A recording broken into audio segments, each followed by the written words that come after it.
자, 여러분, 멸치볶음 만드실 때 이 물엿이나 꿀을 언제 넣어 주시나요? 어떻게 하면 멸치볶음의 식감과 맛을 확 살릴 수 있을까 연구를 해봤는데요. 자, 이 물엿을 이때 넣으니까 멸치가 딱딱하지 않고 맛이 확 살더라고요. 자, 가장 먼저 멸치를 볶기 전에 오늘의 포인트 비법 양념을 미리 만들어 줄게요. 자, 일단 이런 작은 그릇에다가 참기름 2숟가락, 자, 그리고 꿀 2숟가락을 넣어 주시고요. 자, 이 꿀 없으시면 물엿이나 올리고당, 조청 다 사용 가능합니다. 자, 그리고 뭉치지 않도록 잘 섞어 주세요. 자, 이 비법 양념이 멸치볶음의 식감을 딱딱하지 않게 만들어주고 맛을 확 올려줍니다. 자, 이거 어떻게 사용하는지 바로 알려드릴게요. 자, 다음으로 죽멸치 2줌 준비해 주시고요. 자, 저는 멸치 머리와 내장을 미리 다 손질을 했는데요. 이 식감과 비린 맛에 민감하시지 않으시면 죽멸치는 머리, 내장 다 쓰셔도 괜찮습니다. 자, 그리고 이 멸치를 바로 볶지 마시고요. 먼저 체에다가 한번 털어 주세요. 자, 털어내 주시면 이렇게 가루들이 많이 나오는데요. 이걸 털어내지 않고 바로 볶으면 이 가루가 쉽게 타서 쓴맛이 납니다. 자, 이제 후라이팬 준비해 주시고요. 여기다가 털어둔 멸치 넣어 주시고 이제 약불로 올려 주세요.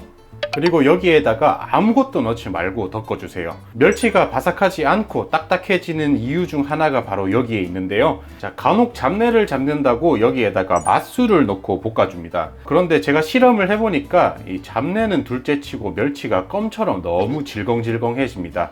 그렇기 때문에 볶을 때 어중간하게 물이나 술을 넣어주면 딱딱해지니까 그냥 아무것도 넣지 않고 덮어주세요. 중불 이상으로 센 불에 볶으면 금방 타니까 꼭 약불로 천천히 한 3분에서 5분 정도 볶아주세요.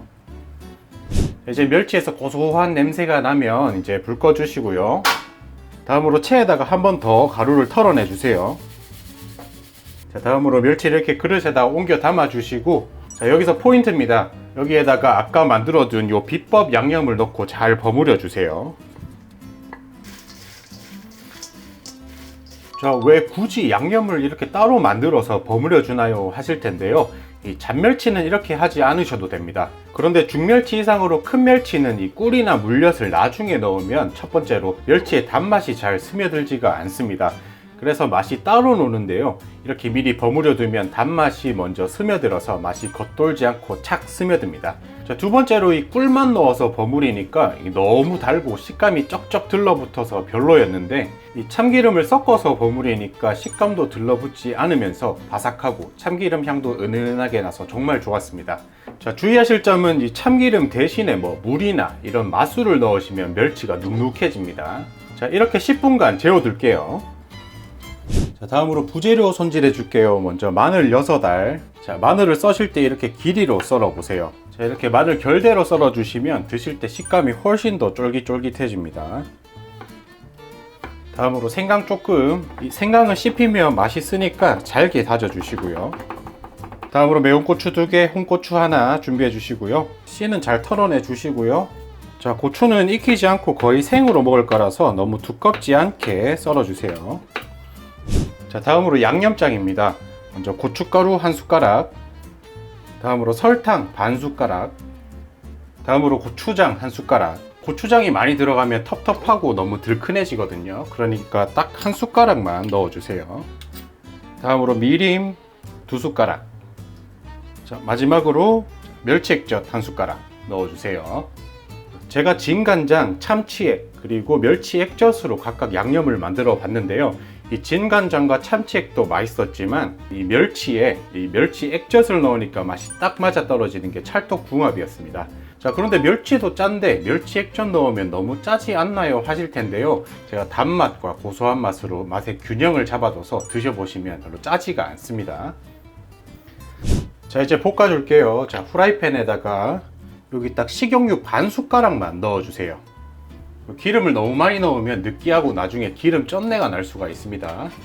그리고 여기다가 썰어둔 마늘 넣어주시고요. 자, 이제 중약불로 올려주시고 마늘을 천천히 볶아주세요.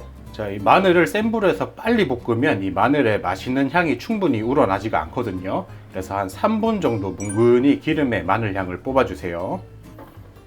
자, 이제 마늘에서 고소한 향이 나면 다져둔 생강도 넣어주시고요. 살짝만 더 볶아줄게요. 자, 이제 만들어둔 양념장 넣어주겠습니다. 그리고 살짝만 끓여줄게요. 이 조리듯이 확 끓이면 맛이 엄청 들큰해지거든요. 그러니까 양념이 잘 섞이게끔 한번 데워준다 생각하시고 살짝만 끓여주세요. 자, 이제 양념이 한번 끓었으면 바로 불 꺼주시고요. 자, 여기다가 버무려둔 멸치, 그 다음 썰어둔 고추 넣어주세요. 자, 이 고추장이 들어간 양념은 맛이 너무 묵직하기 때문에 고추를 이렇게 익히지 않고 생으로 넣어주셔야지 이 묵직한 맛을 깔끔하게 잡아줍니다. 자, 그리고 또 신맛 좋아하시면 이렇게 매실청 살짝만 둘러주시면 훨씬 상큼하게 맛이 개운합니다. 자, 마무리로 깨 넣어주세요. 이 식감이 너무 좋아요. 이 겉은 촉촉한데 속은 파슬파슬해서 식감이 너무 좋습니다. 그리고 양념 맛이 따로 놀지 않고 착 달라붙어서 너무 맛있어요. 자, 이 방법은 잔멸치보다 중멸처럼 좀 큰 멸치에 사용하기 좋은 방법입니다. 자, 잔멸치 볶음 만드시는 방법이 궁금하신 분은 요 위에 클릭을 해주세요. 자, 오늘도 시청해 주셔서 감사합니다. 다음에 또 유익한 영상으로 찾아뵙도록 하겠습니다.